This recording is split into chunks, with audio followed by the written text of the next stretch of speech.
Hey! Order! Up! Stand at ease! Stand easy!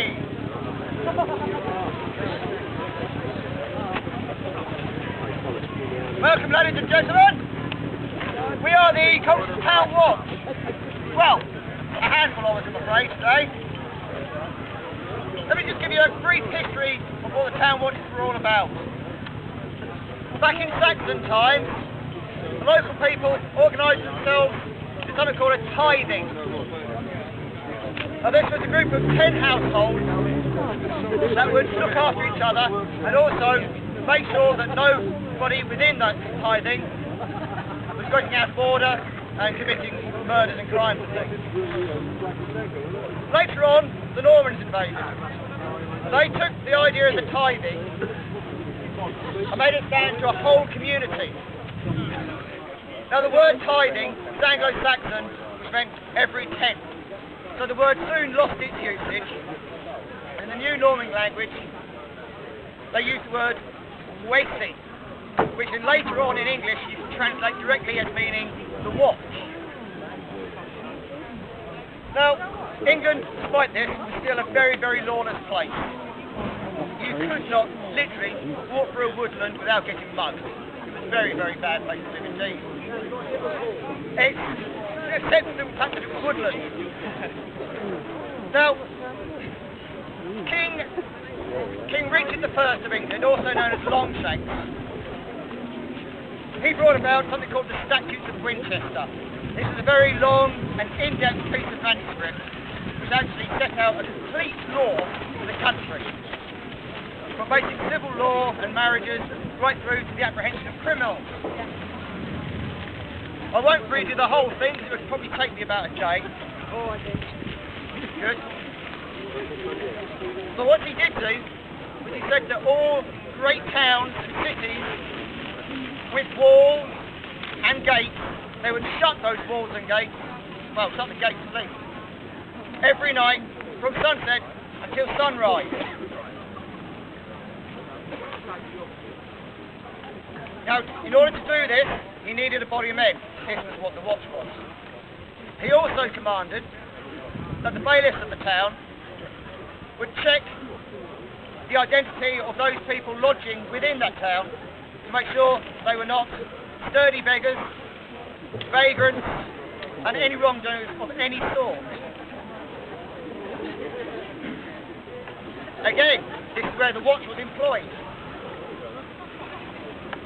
The gates would be guarded, the walls would be guarded, and the streets would be guarded.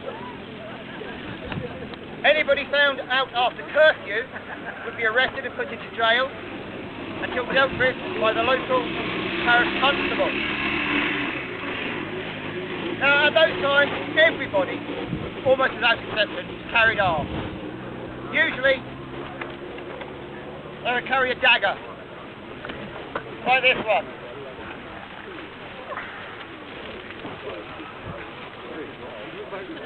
Now then, see the unusual shape of this? You can understand maybe why it's called a bollock dagger. Any of you familiar with the phrase, you've been given a good bollocking? That is where this comes from. If you got stabbed with one of these, you'd been given a bloody good bollocking. So it's still used in the language today. More often than not, people would also carry an arming sword. I'm afraid, for legal reasons, we cannot give you a demonstration of sword play today, because our insurance will not cover us. That's the way it might be nowadays. But this is the most useful sword. You can use it with one hand, slash, not too long, not too heavy. You get a real good hang, you can use two hands. So it's what's called a hand and a half, or a bastard sword. Vital organ. And a good helmet. So this is not actually too dissimilar to what many of the police and the military are wearing today, except theirs is a lot lightweight. You can also see that we have pole arms. have three types of pole arms here. I think it's fairly obvious what all the pointy bits are meant to do. Also with the halberd here, with the axe and a hook, you can grab people off horses and stab them. Now we're going to give you a quick, very quick demonstration of how these weapons can be deployed. So, gentlemen of the watch, have a care. Advance! On! This would be the standard marching position. Straight up in the air, it's the easiest way to carry it. You shoulder your pikes, they become very heavy. So they stay upright. Whilst marching or even just standing, watching the enemy, we're going to port position. Gentlemen of the watch, port! On! From this position, you can do almost anything. If you're caught by surprise, you can still go around and attack. Standard forms of attack, just two basic forms. The first one is charge pikes. Do the watch, charge, on!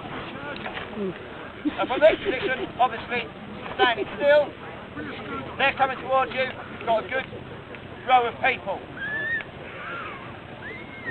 If you want to charge, you can. You can still run ahead. Do the watch, advance, on! Most useful in that type of front would be this weapon over here. It's a half pipe. This would have been in the front row, about 8 foot long. Behind him there would have been another 2 rows of people. And they would have had pipes of 16 to 20 foot long. Get for the watch! Order! On!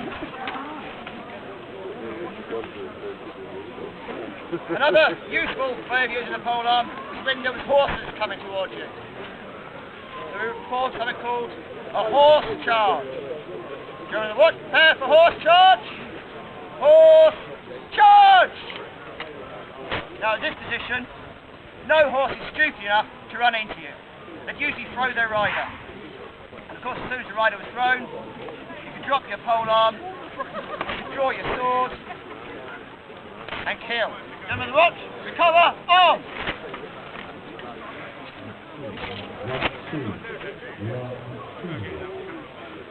Besides not any major police department, look through their history, they will cite what as being their origin.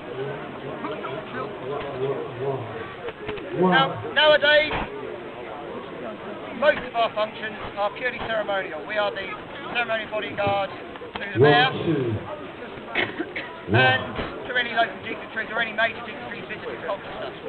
There are only 2 watches left in the country who still have the legal right, permission to carry arms. That is us and the City of London watch. Now before we leave you, we've got one more weapon to show you.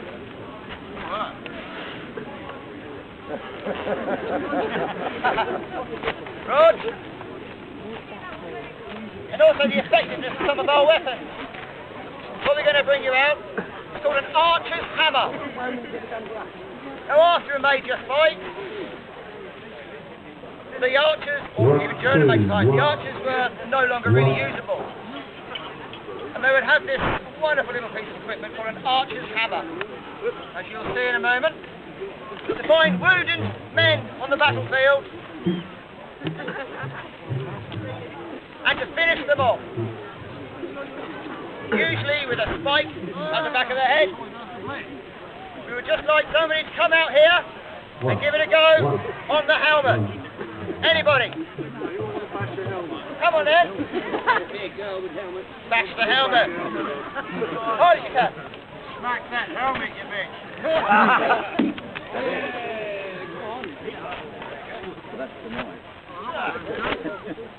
That's right, use the spiky bit. Oh, that's, you got the top is holding the back.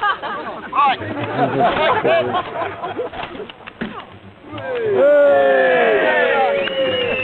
Do that again.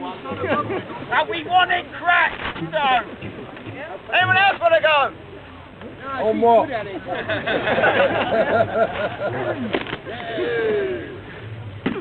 it, Al, get it.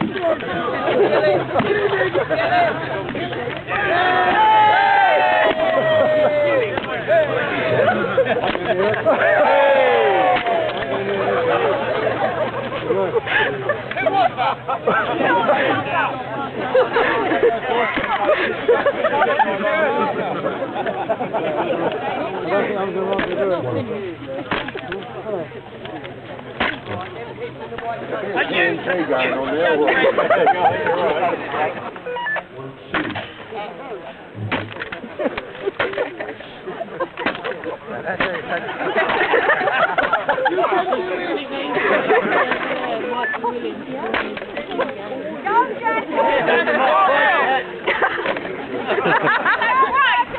I thought I heard your voice.